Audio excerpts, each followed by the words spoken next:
Hi అండి. ఈరోజు ఎంతో హెల్తీ అయిన పీనట్ చిక్కీ లేదా వేరుశనగ అచ్చులు అంటాం కదా! వీటిని ఎలా తయారు చేయాలో చూసేద్దాం.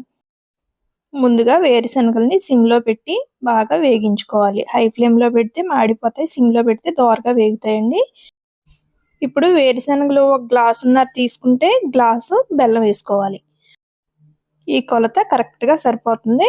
మన చిక్కీ కూడా చాలా బాగా వస్తుంది. బెల్లాన్ని మందపాటి గిన్నెలో వేసుకుని ఒక చిన్న గ్లాసు వాటర్ పోసుకుని పాకం వచ్చేదాకా కలబెట్టుకోవాలి. పాకం వచ్చేలోపు ఈ పళ్ళు లాంటిది ఒకటి తీసుకుని దానికి నెయ్యి గాని కొంచెం నూనె గాని రాసి పక్కన పెట్టుకోవాలి.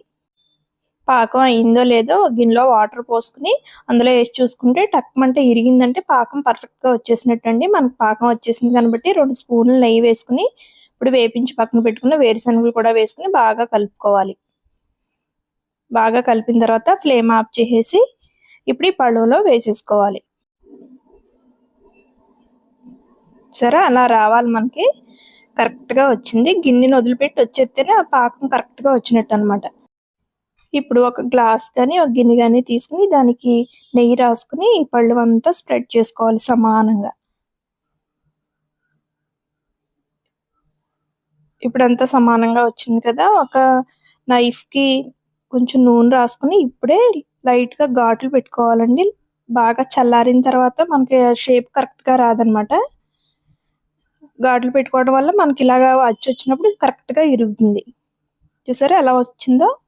ముక్క మనం ఎలా అయితే మనం పెట్టుకున్నామో ఘాట్లు చాకుతోని అలా పెట్టిన కాడికి ఇరుగుతుందనమాట. ఇది చాలా హెల్తీ స్నాక్ ఐటెమ్ కాబట్టి పిల్లలైనా పెద్దవాళ్ళైనా అందరూ హ్యాపీగా తినేయొచ్చు. పల్లీ చిక్కీ చాలా బాగా వచ్చిందండి. మీరు కూడా ఒకసారి ట్రై చేయండి. మీకెలా వచ్చిందో కామెంట్ బాక్స్‌లో కామెంట్ చేయండి. ఈ వీడియో గనుక నచ్చినట్లయితే లైక్ చేయండి, షేర్ చేయండి, సబ్స్క్రైబ్ చేయండి. Thank you all.